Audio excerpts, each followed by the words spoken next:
justificando adianta, não. Porque ela falou com tanta segurança lá, né? Tava até escrito, na verdade, não é uma coisa que foi. Ela leu ali, tava lendo, né? Vamos Fabiola, erradicar, fale. a Michele Bolsonaro, que se autodefine como ajudadora do marido, falando sobre a participação de mulheres na política, ao lado do capitão da misoginia, que estava lá, o Bolsonaro estava lá. Isso é uma contradição em termos, né?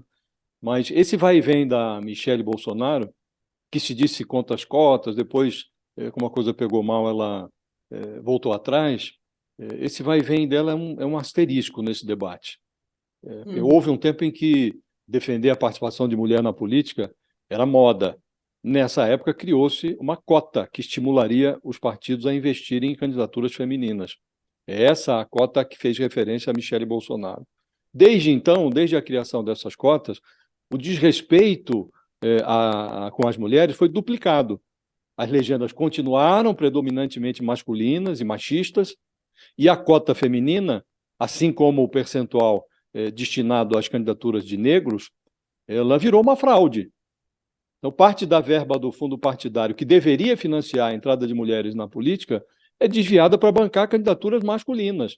E, nesse instante, está avançando na Câmara uma proposta de emenda à Constituição que dissolveu até os dissensos.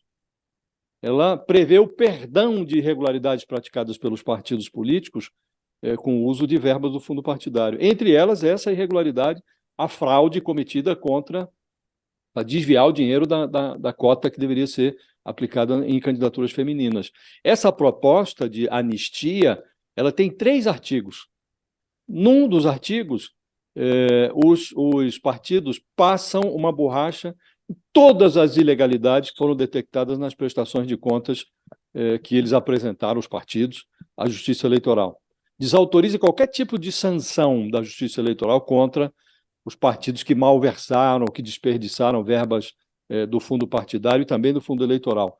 Num segundo artigo, a proposta perdoa o desrespeito a essa regra que obriga as legendas a aplicarem parte da caixa registradora em campanhas de mulheres e negros.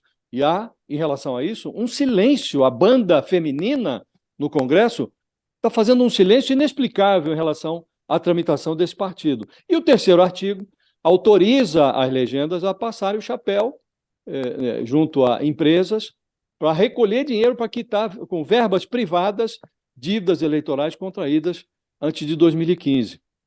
Essa proposta foi subscrita por mais de 180 deputados. E a lista é muito interessante, é uma lista de signatários suprapartidária.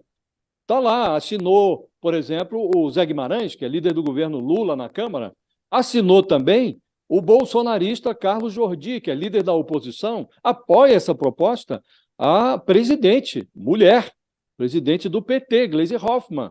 Ou seja, produziu-se ali na Câmara uma mágica. A patifaria partidária fez sumir a polarização política. Não tem polarização em relação a esse projeto. É difícil saber o que é mais assombroso aí, se são os ruídos dessa ala que promove o apatifamento da política ou o silêncio da banda muda do legislativo, que inclui as mulheres. As mulheres não falam sobre isso. Então, nesse contexto, Fabiola, a manifestação da Michele é, de fato, um asterisco. Há um problema maior. A cota se justifica, ela virou uma fraude, agora o Congresso está prestes a anistiar a fraude e ninguém fala sobre isso. Está passando ali sem muito alarde pelo Congresso Nacional. Esse, a meu ver, é o principal drama da cota que foi destinada às candidaturas femininas. Ela não é aplicada, ela virou uma fraude. E a fraude é reiterada porque resulta sempre em anistia.